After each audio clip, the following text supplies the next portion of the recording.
posibilidad, ng tagumpay o kabiguan, ng ligaya o lungkot. Kaya marapat lamang na tanggapin si Jesus bilang tagapagligtas at Panginoon. At matapos yun ay panariwain ang katapatan at paglapit sa Kanya bawat araw o day by day. Ang day by day ay naglalayong umalalay sa pang-araw-araw na pamumuhay. Narito po si Kuya Ed Lapis sa mensaheng pinamagatang Paano Magkapera?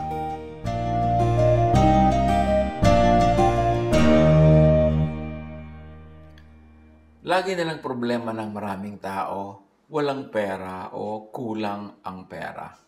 Kahit pa nga mga relihiyoso, kahit pa nga mga banal, laging may mga issue ng pera-pera.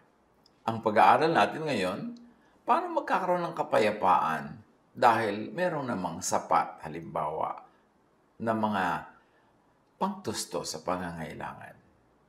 Paano magkapera? Napakahalagang pag-usapan kasi ang peace of mind, ang katahimikan at kapayapaan ng loob, na spiritual rest actually, ay nakasalalay din sa maraming material things. Kaya kailangan nakalagay sa ayos at kung ano lang yung kahit man lang minimum na kailangan natin sa buhay, dapat meron para tahimik at payapa. 2 Kings 4, 1 up to 7, isa sa mga lagi nating binabalik ang kwento na hindi naman maubos-ubusan ng aral para sa atin. Minsan, ang asawa ng isa sa mga propeta ay lumapit kay Eliseo. Sinabi niya, "Hindi po kaila sa inyo na ang asawa ko ay namuhay ng may takot kay Yahweh hanggang sa mamatay. Ngayon po, ang dalawa kong anak na lalaki ay gustong gawing alipin ng isa sa mga pinagkakautangan namin. Ano ang maitutulong ko sa iyo?" Tanong ni Eliseo. "Ano bang meron ka sa bahay mo?" Malaki ang problema ng babae. May utang na iniwan ng kanyang namatay na asawa na propeta pa man din. At ang kanyang dalawang anak na bata pang lalaki ay kukuhanin ng pinagkakautangan nila, gagawing alipin. Kasi ng batas nila noon, pwedeng pambayad sa utang ang anak. Kaya sabi naman niya sa kanyang propeta na siyang amo, siyang leader, siyang teacher ng kanyang namatay na asawa, "Eto po, alam niyo naman na ang aking asawa maka-Diyos. Pero ang dami naming utang at ang mga anak ko magiging slaves pa." So, nagpapatulong siya actually. So, sabi ni Eliseo, "Ano bang maitutulong ko sa iyo? At kasunod nun, ano ba ang meron ka sa bahay mo?" Kasi baka biglang isingit ng babae, "Ano po bang meron kayo sa bahay niyo? Kailangan ko yun." So sinabi agad ng propeta, "Ano bang maitutulong ko sa iyo? Ano ba ang meron ka sa sarili mong pamamahay?" "Wala po, maliban sa isang boteng langis," sagot niya. Na parang sinasabi niyang, ano na yun? Bali wala naman, isang boteng langis lang. Sinabi ni Eliseo, "Puntahan mo ang iyong mga kapitbahay at humiram ka ng mga lalagyan ng langis hanggat mayroon kang mahihiram. Pagkatapos magkulong kayo mag-iina sa inyong bahay at lahat ng lalagyang nahiram mo'y punuin mo ng langis na nasa bahay mo. Itabi mo na ang mga napuno na." So ang tulong na sinabi ni Eliseo sa kanya ay hindi pera, hindi bagay, kundi idea. Isang ideya. At sabi niya, "Ito yung ideya na itutulong ko sa iyo. Hindi ko pera, kundi ano bang meron ka sa bahay mo at itong gagawin mo. Manghiram ka ng maraming empty jars, mga sisidla ng langis sa mga kapitbahay mo. Dalin mo sa iyong bahay at yung langis mo, isalin mo sa mga jars na yon. Punuin mo lahat ang mga jars na yon." So ang tanong ay, paano naman magkakasya yung konti niyang langis sa maraming empty jars? Kaya dyan nga papasok yung ganda ng kwentong ito. At sa pagpapatuloy ng kwento, pag napuno mo na ang mga lalagyan na yan, di syempre, may langis ka na. Umuwi na nga ang babae at pagdating sa bahay, ay nagkulog silang mag-iina. At isa-isang pinuno ng langis ang mga lalagyan habang ang mga ito'y dinadala sa kanya ng kanyang mga anak. So, hindi nauubos yung langis na galing sa kanyang original na lalagyan, bagamat konti lang ito. Kaya napuno niya ng napuno yung mga lalagyang nahiram nila sa kanilang mga kapitbahay. Hindi alam ng ina na puno ng lahat, kaya sinabi niya, abutan pa ninyo ako ng lalagyan. Puno na pong lahat, sagot ng kanyang anak, at tumigil na ang pagdaloy ng langis.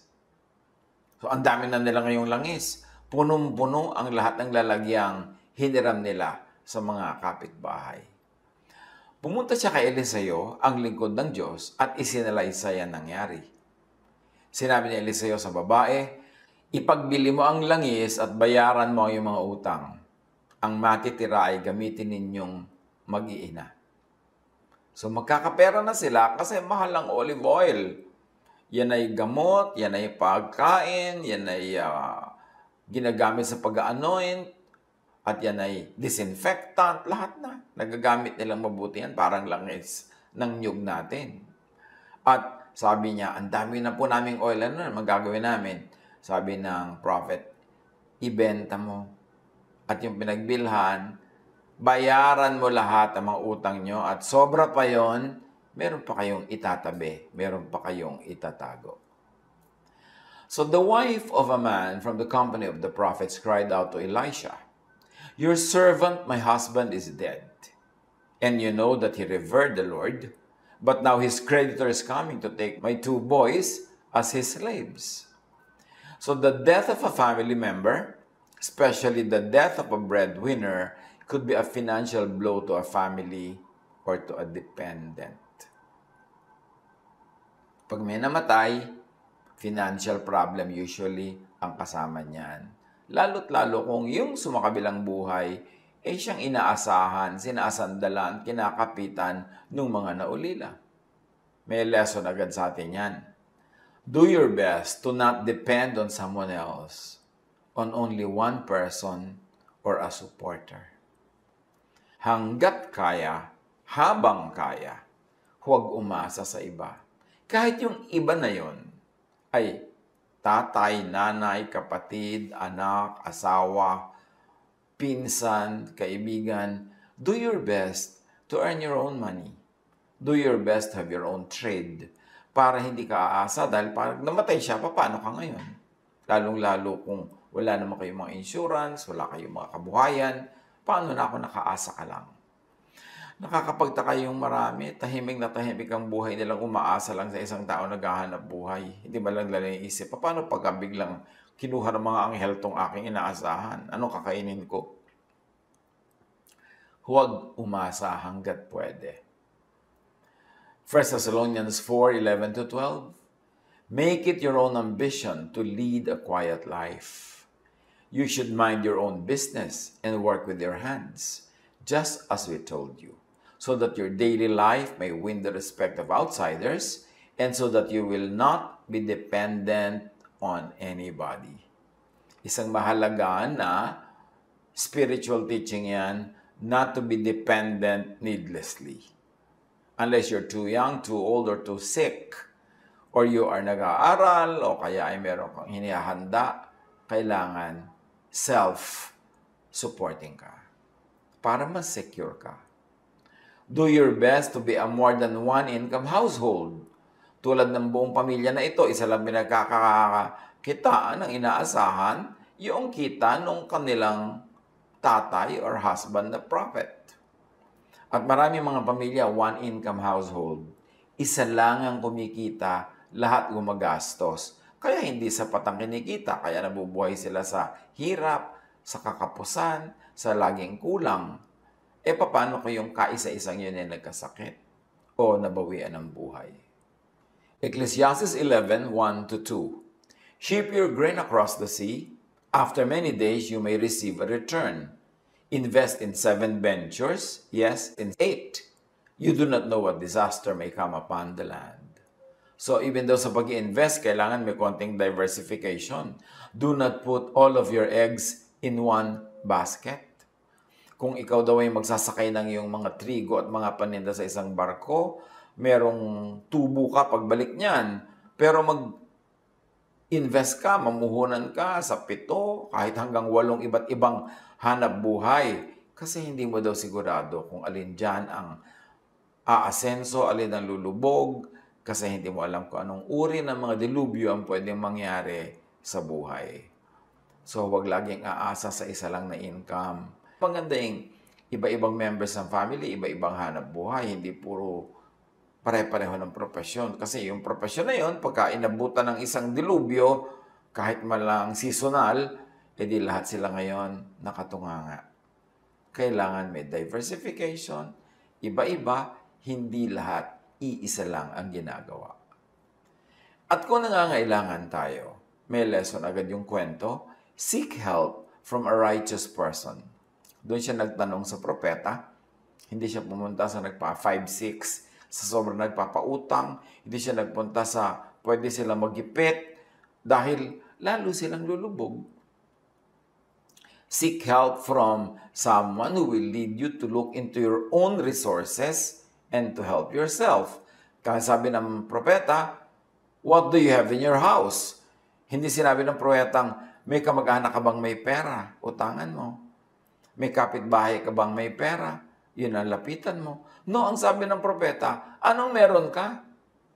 Dahil kung ano ang meron ka, yun ang ialay mo sa Diyos, yun ang paparamihin ng Diyos. Hindi yung kung ano ang meron ng kapitbahay mo, yun ang sisilipin mo, uutangin mo, nanakawin mo, hihingin mo. That is not the godly way. Although ang pangungutang naman, paminsan-minsan, kung talagang kailangan, yun na lang natin ang choice, hindi naman yan ungodly.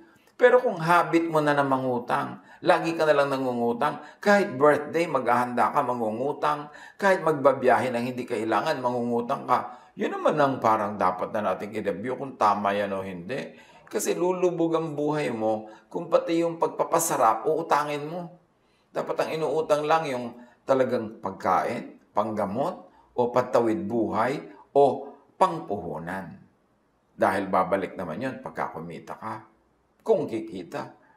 Pero yung mangungutang ka dahil merong debo ang anak mo, sobrang bonggang-bongga ang gusto mong debo, gusto mo yung anak mo bumababa sa pagkataas-taas na hagdan, ang bahay niyo bungalow.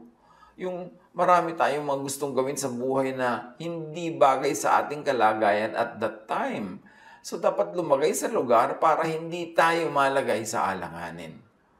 As much as possible, do not ask for dole-outs. Do not make utang. And don't make utang at usurious interests. Hanggang kaya, huwag humingi ng dilihensya at mambakal. Huwag umutang at lalo namang huwag umutang sa napakalaki na interes. Kasi yung pautang na napakalaki na interes, parang nalulunod ka. Kumuha ka ng mahahawakan, pero yung mahahawakan mo na yun, maya-maya yun na rin ang napakabigat na siyang lalo magpapalubog sa iyo.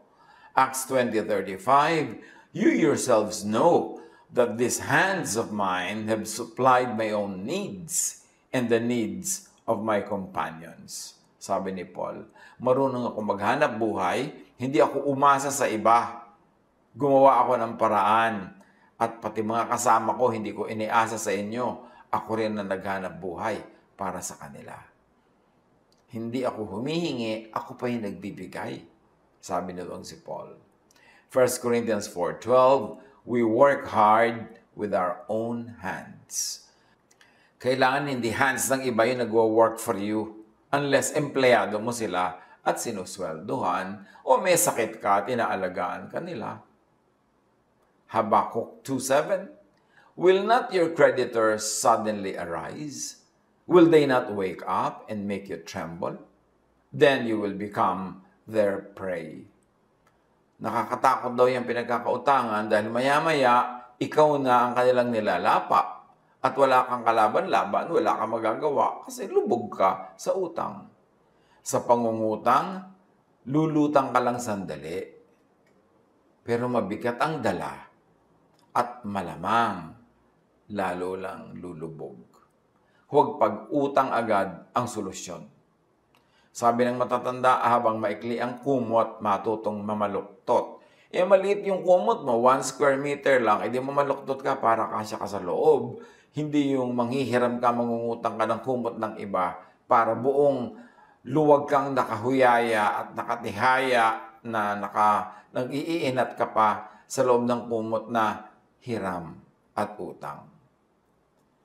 Kaya sabi nitong babae, di ba, maalala natin, "Your servant has nothing there at all she said, except a small jar of oil." Lesson, do not belittle your resources. Do not say, walang-wala ka. Kasi pag sinasabi mo yan talaga ang mangyayari. At yan ang magpaulit-ulit sa buhay mo. Yung walang-wala ako, ang hirap ng buhay, ang hirap kumita, ang hirap maghanap buhay. Well, totoo namang mahirap mangyari yung mga ganang bagay. Pero huwag nang laging sabihin. Kasi ang prayer natin ay katulad din ng mga sinasabi natin na hindi prayer. Kasi lahat ng iniisip at sinasabi natin, ang totoo lang ay prayer yun. So pag sinasabi mong walang-wala ako, ang hirap-hirap mabuhay, ang hirap-hirap maghanap buhay, kapos na kapos kami, parang sinasabi mo nang yun ang gusto mong ibigay sa'yo ng langit. At pag paulit-ulit ka, ibibigay nga yan sa'yo. John 6:9, "Here is a boy with 5 small barley loaves and 2 small fish. But how far will they go among so many?" Alam natin yung kwento. Merong makapakainin na at least 5,000 men. Merong pang women and children. Pero wala lahat baon yung mga tao na yon. Biglang sumunod kay Jesus sa disyerto. Nung oras na ng kainan, gutom na, wala namang makakain. So nagpahanap si Jesus ng pagkain at may nakita sila isang batang nag-aalaga ng hayop na may baon. At sabi na, may nakita po kami pagkain. 5 maliliit na pirasong tinapay at 2 isda na maliit din. Sabi niya, gano'n na yun? Sino na ang pwedeng mabusog doon? Ano na ang mararating nun? Pero alam natin na yung konti na yun dumami. Ang mahalaga, meron kang konti para merong paramihin ang Diyos. Katulad ng konting oil, pinarami ng Diyos. Pero yung walang-wala ka na isang patak na oil, anong paparamihin? Kahit i-times 100 yan ng Diyos, 0 times 100, 0 pa rin. Kailangan meron ka man lang konti. Kaya mahalaga yung nagsisikap, nagtatrabaho, naghahanap buhay, magpa-part-time man lang, nagba-buy and sell man lang, para meron ka kahit konti na paparamihin ng Diyos. Sa pagpapatuloy ng kwento, Elisha said, "Go around and ask all your neighbors for empty jars. Don't ask for just a few. Then go inside and shut the door behind you and your sons. Pour oil into all the jars, and as each is filled, put it to one side." So may order pa. Nasa kanan niya halimbawang bahagi yung mga walang laman, yung nasasalina na, nasa kaliwang bahagi na, ayos-ayos, walang kalituhan, nakapila yung mga empty jars, ready na nalagyan ng oil. She left him and shut the door behind her and her sons. They brought the jars to her, and she kept pouring. Lesson: if you would ask for help, ask for empty jars, not the oil or the contents of the jars of your neighbors. Kung hihingi tayo ng tulong, ang hingin natin yung hindi sobrang masakit na itulong sa atin ng iba. Huwag naman yung nagdusa na sila dahil tayo tinulungan. Huwag naman yung sobra na sila na sacrifice. Empty jars lang ang hiramin. Huwag yung oil sa loob ng jars nila. At syempre, dahil ginamit mo yung jars nila, dapat naman nung isoli mo yon may laman. Matapos mong ibenta yung iba sa ibang tao, nung isoli mo dapat yung jars, may laman. Ganun ang nagsosoli ng mga blessing. May sukli. Ganun ang paraan na patuloy na binebless ng langit. If you would ask for help, ask for what is easy for people to give, to lend, para sila magpahiram. Hindi yung napakahirap ng hinihingi mo, halos hingin mo na ang buo nilang kaluluwa at katawan, mahirap kang matulungan pagka ganun. Kaya tiyakin din natin na tayo naman may mga little of this, little of that, little of this, little of that, para pag humingi tayo sa kapwa o humiram tayo, konti na lang yung kailangan at konti na lang yung kulang. Hindi yung mula 0 hanggang 20, hihiramin mo lahat dahil wala ka nga. Kaya mahalaga sa tao, pag good ang days, pag healthy, pag may pagkakataon, kumita. Para kung kailangan mo ng kung ano man, manghihiram ka o mangungutang o hihingi sa kapwa, konti na lang kasi meron ka namang meron na natira sa sarili mo sa pagsisikap mo. At mahalaga, tulad ng nakita natin sa kwento, involve your family. Involve the stakeholders in problem solving, in production. Hindi sinabi ng babae na, bata pa po ang mga anak ko, baby pa, hindi ko pa sila mauutusan, hindi pa siya pwedeng tumulong sa akin. Tulad ng ginagawa ng maraming pamilya ngayon, sobrang mga baby na mga anak. Tuloy yung mga anak, wala man lang silang alam na trabaho, wala silang alam na hanap buhay, walang skill, walang marketable skills, walang useful skills. So paano na pag namatay yung ganong tatay? Ano yung kakain ng alikabok? Dahil walang alam na gawin. Sa pagpapatuloy ng kwento, when all the jars were full, she said to her son, bring me another one. But he replied, there is not a jar left. Then the oil stopped flowing. O mahalagang lesson, maximize your resources, maximize your effort. Dapat nung oras ng panghihiram, todo-todong effort na sila sa panghihiram. Kasi nung nagsimula ng dumaloy ang langis, hindi na yung titigil hanggang hindi ubos yung lalagyan. Napuno lahat ang empty jars. Kung 3 pa lang yung nakolekta nila, tumigil na yun sa 3. So dapat merong preparation. Ano man ang gagawin natin, merong stage of preparation yan. Para habang ginagawa na natin, tuloy-tuloy na yung ginagawa. Hindi na tayo maaabala ng pagtigil, paghahanap ng kailangan, at mga ganon. Ecclesiastes 9:10, whatever your hand finds to do, do it with all your might. Hindi might ng iba, your might. For in the realm of the dead, where you are going, there is neither working, nor planning, nor knowledge, nor wisdom. So habang may panahon, may lakas, gawin na ang lahat in the best possible way kasi hindi ka laging malakas, hindi ka laging buhay, hindi ka laging may pagkakataon. Prepare everything beforehand.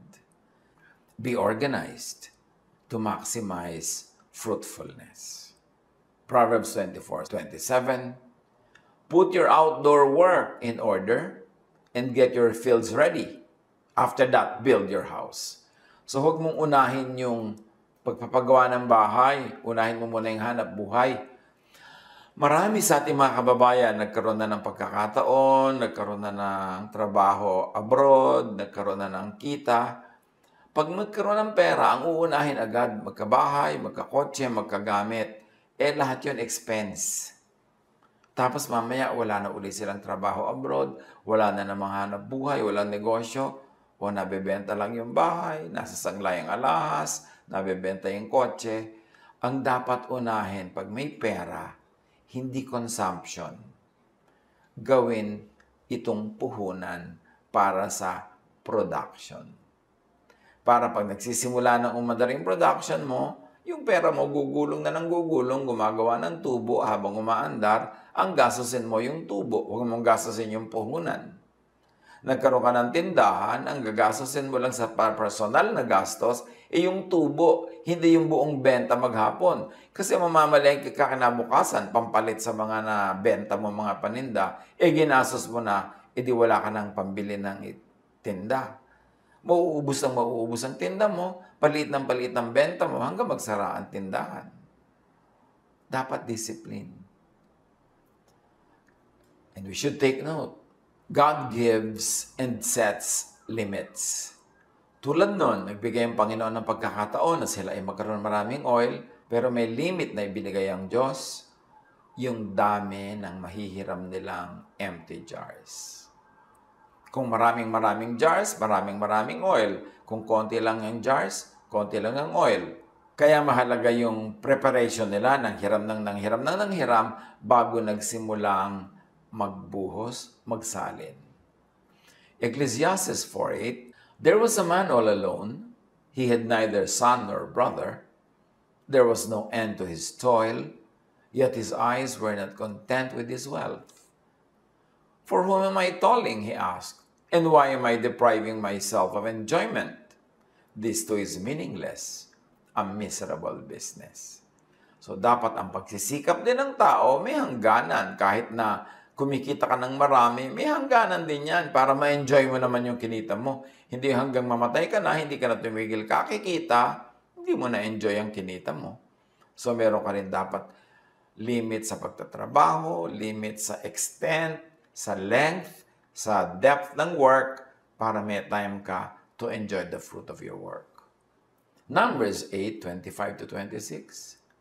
But the age of 50, they must retire from their regular service and work no longer.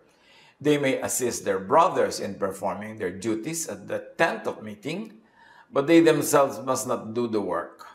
This then is how you are to assign the responsibilities of the Levites. So pati yung mga Levites, mga priestly classes, meron silang retirement age. At sa panahon nila noon, 50. For whatever reason, di naman natin kailangang kopyahin yun. Pero noon, ang mahalaga, may limit din ang active work. Nilalagyan natin na hangganan ng lahat para habang kailangan natin at kaya natin, todo tayo magtrabaho, pero merong araw at may oras at merong season ng pahinga. Know when to stop. Isang lesson yan dito sa istorya ng mga langis na ito. Nung wala nang lalagyan, tumigil na ang langis at hindi na nila pinilit, tumigil na rin sila. Sa buhay, kahit productive ang ginagawa natin, do not overextend yourself, your helpers, or your team, or your project. Maganda man ang project, may panahon na tama na. Kahit ang ganda-ganda ng kita mo abroad, may panahon na tama na, uwi na. Kahit na napakarami mo pang bunga na pwedeng magawa, tama na, mag-enjoy ka naman o magpahinga ka naman. Do not be greedy. Proverbs 13:11, dishonest money dwindles away, but whoever gathers money little by little makes it grow. In Ecclesiastes 5:10, whoever loves money never has enough. Whoever loves wealth is never satisfied with their income. So don't be a lover of money. Be a producer of money, be a maker of money, be a spender of money, be a giver of money, but do not be a lover of money. Put your money to work. Do not work for your money. Meron mga tao, marami nang pera, hindi mo lang mag-employ ng mga assistant, ng mga kasama sa bahay, hindi mo lang mag-enjoy ng masarap na pagkain o magandang environment, tapos mamamatay na lang sila, sino makikinabang sa kanilang pinaghirapan? 1 Timothy 6:10, for the love of money is a root of all kinds of evil. Some people, eager for money, have wandered from the faith and pierced themselves with many griefs. So yung kwento, malapit na tayo sa ending. She went and told the man of God, and he said, go, sell the oil and pay your debts. You and your sons can live on what is left. Ganun na lang karami ang oil na dumaloy mula sa konti nilang oil, sa kanilang maliit na sisidlan, into so many bigger and empty jars, na pwede na nilang ibenta yung mga oil na yun, mababayaran na lahat ng utang, hindi na magiging slave ang anak, at may natira pang marami para ikabuhay nila sa mahabang panahon. Lesson? Yung babae, matapos dumating yung oil sa buhay niya, ang daming kabuhayan, report to your benefactor. Nag-report siya sa propeta. Yung iba dyan, hindi na babalik sa prophet, may oil na eh. Ibebenta na, maglulustay na, mag-e-enjoy na. Pero siya bumalik. At sinabi pa niya, nangyari po ang inyong ipinagagawa. And so the prophet gave her another instruction.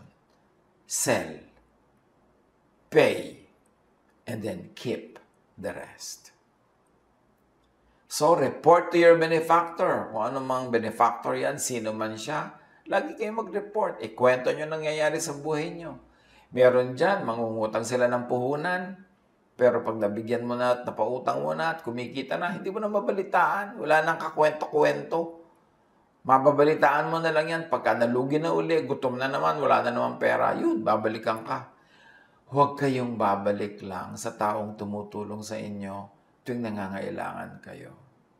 Na pag dumarating yung mukha mo, may nakadrawing na penge. Pengeng pera, pengeng ganito, pengeng ganon. Dapat dumarating ka naman doon sa nagpapahiram sa'yo, nagbibigay sa'yo, tumutulong sa'yo, na ang nakadrawing sa iyong mukha ay thank you. O heto ang sukli. Dinalang kita ng oil. Dinalang kita ng regalo. Salamat sa pagtulong mo. Hindi yung laging tuwing darating tayo, pag lang mukhang Biyernes Santo yung mukha mo dahil meron kang pangangailangan. Pero pag mukhang Pasko, wala, hindi ka makita. Solo mo lang yung saya. Pagdusa, nandun ka na naman sa taong tumutulong sa'yo. Kakasawaan ka niyan, and later on, wala ka nang mahihinging tulong kahit kailangan mo pa.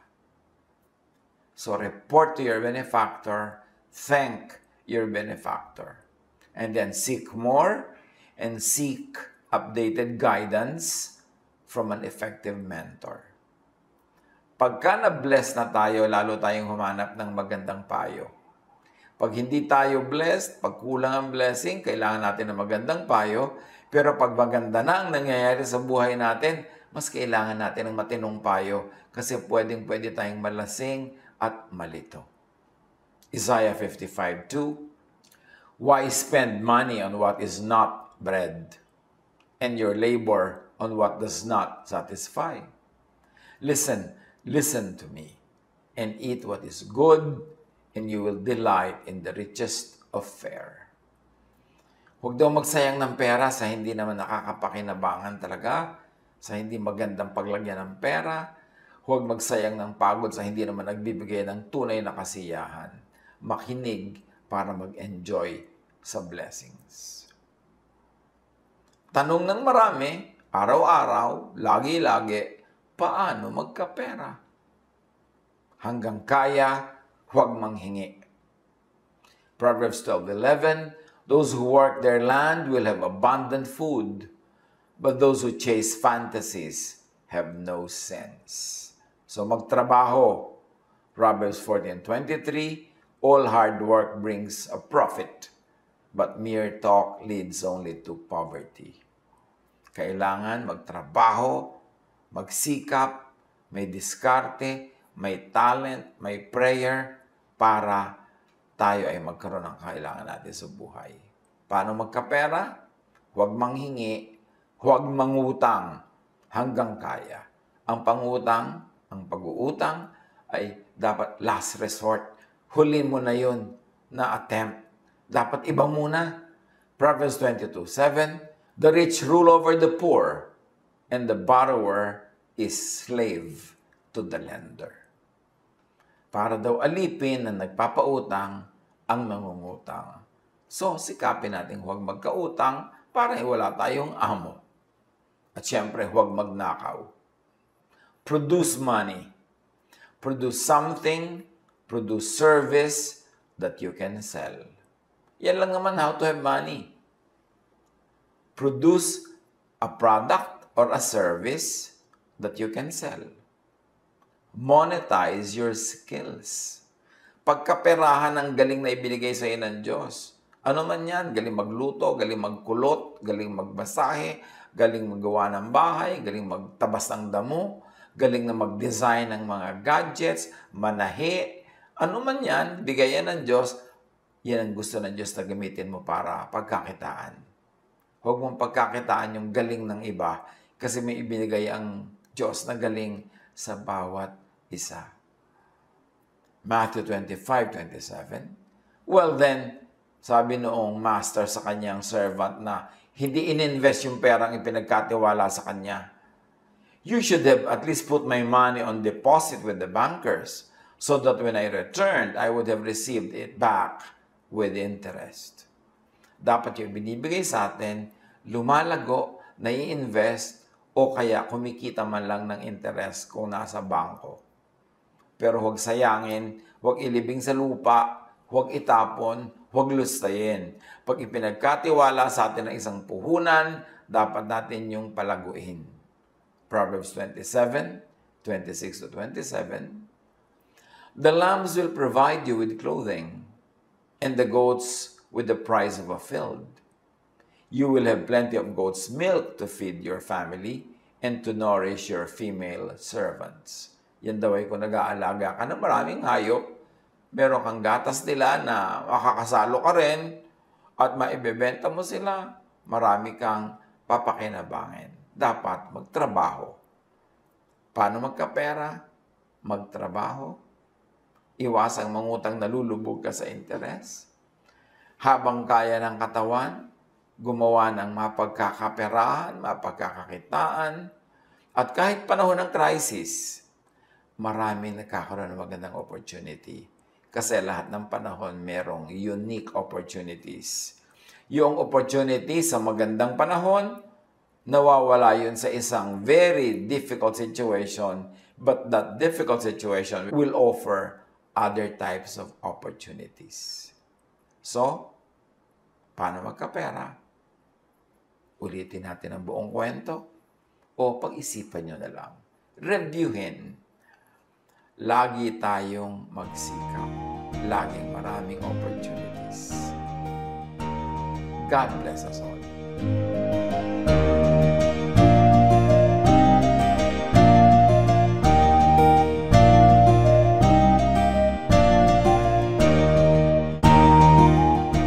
Ang katatapos pong mensahe ni Kuya Ed Lapis ay pinamagatang Paano Magkapera?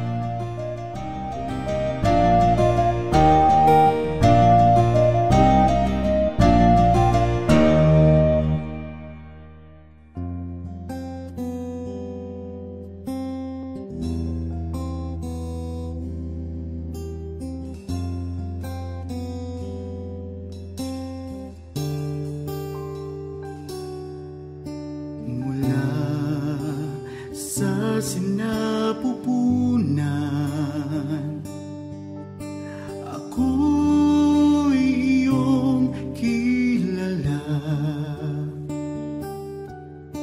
Wala na nang iba, sa inyo'y hihigit pa. Panginoon, tapat, dakila ka.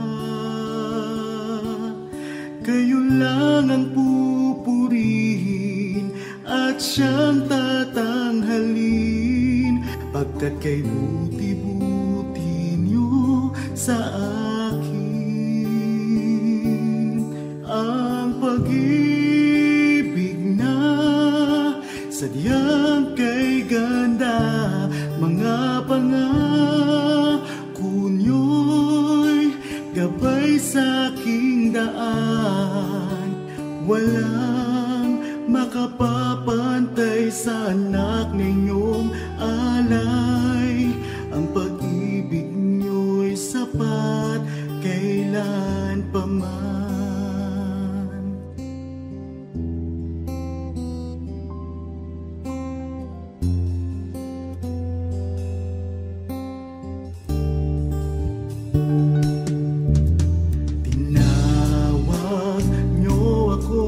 Kaibigan,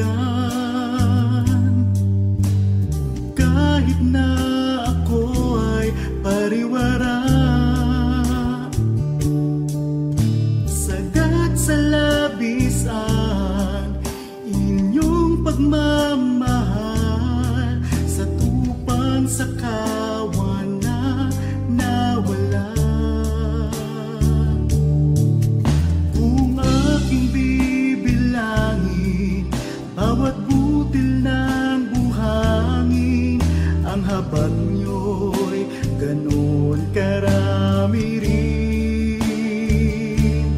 Ang pag-ibig niya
mapantay sa anak na inyong alay. Ang pag-ibig niyo'y sapat kailan pa man. Ang pag-ibig niyo'y sapat kailan pa man. Ang pag-ibig niyo'y sapat kailanman.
Ngalan ni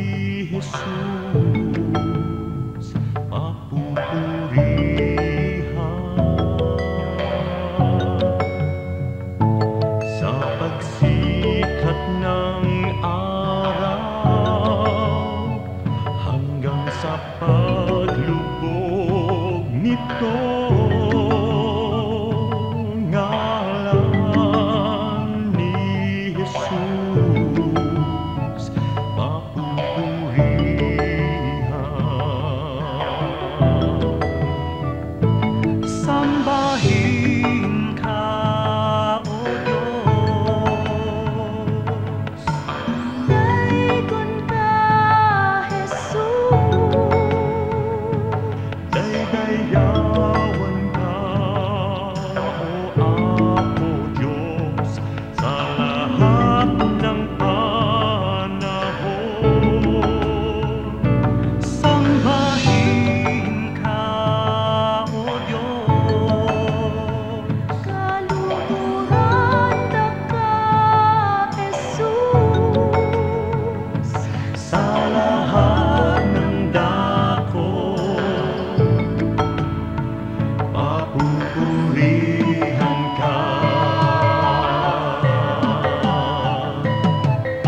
tumatanglaw sa aking daan, nangunguna, gumagabay sa aking bala ng hakbang. Sa pagdatal niyang gabi na malamig at mainam, akin namang nalalasap ang inyong kapayapaan. Pati ningning ng bituin at liwanag niyang buwan ay banayad kaya dulot ay madlang kapahingahan. Sa gabi man o sa araw, sa dilim man o liwanag, kayo ay aking kapiling sa lahat ng kalagayan. Ako'y hindi natitiis, ako'y hindi iniiwan, kaya lubos na papuri ang sa inyo'y aking alay.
Pag-ibig mo o kailanin,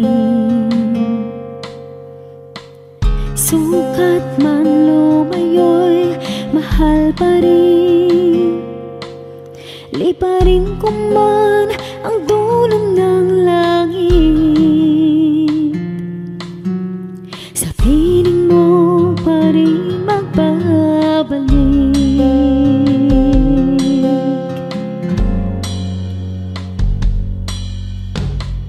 Kahit minsa'y magkasala, bakit tinuturing pa rin ba na? O Jesus, kayo nag-alay ng buhay, katwiran niyong aking tinataglay.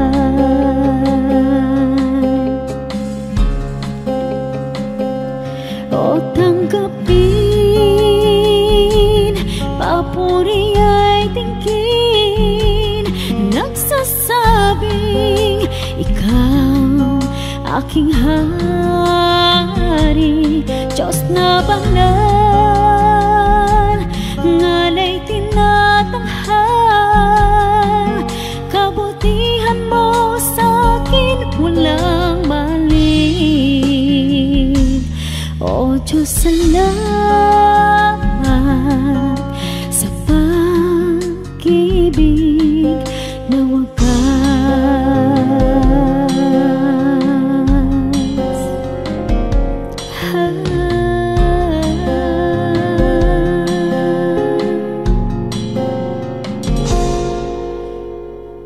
Lagi naman itong isip, ngalan ko sa palad mo inukit. Walang sino mang maaring magwala, kaligtasang ikaw ang nagpikat.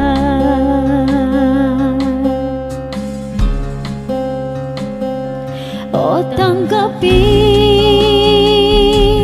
papuri ay tingin, nagsasabing ikaw aking hari, Diyos na banal, ngalay tinatanghal. Kabutihan mo sa'kin walang mali. O Diyos, salamat sa pag-ibig na wagas.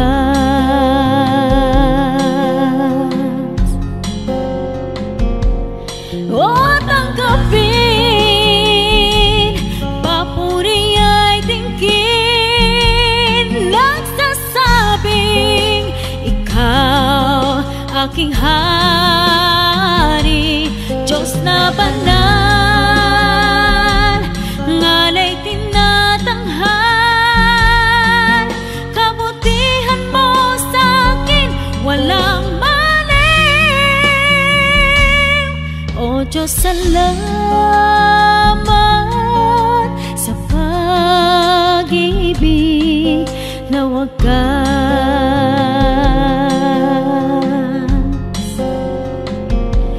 O Diyos, salamat sa pag-ibig na wagas.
Hallelujah.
Oras na po para pansamantalang magpaalam ang programang Day by Day.